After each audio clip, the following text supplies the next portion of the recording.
पंखा नया हो तो हवा देता है और पुराना हो जाए तो आवाज।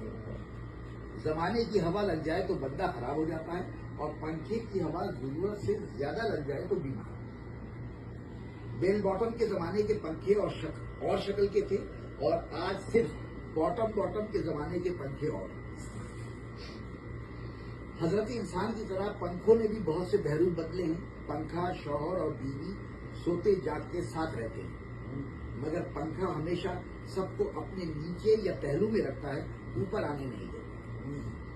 पंखा सोहबत का बहुत असर लेता है। हीटर के साथ लगा हो तो गर्म हवा फेंकने लगता है। पंखे की मरबूब ग़िज़ा बिजली है, मगर कभी कभी बैटरी भी खा लेता है।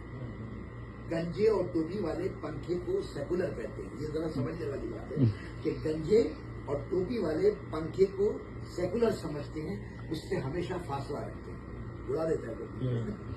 जुल्फ दराज हो तो पंखे की हवा खुशबू देने लगती है।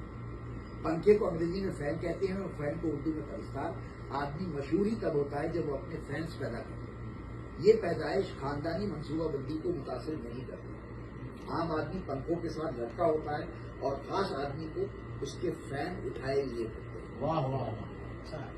पंखों की मोनोपोली को एक कंडीशन में खत्म किया।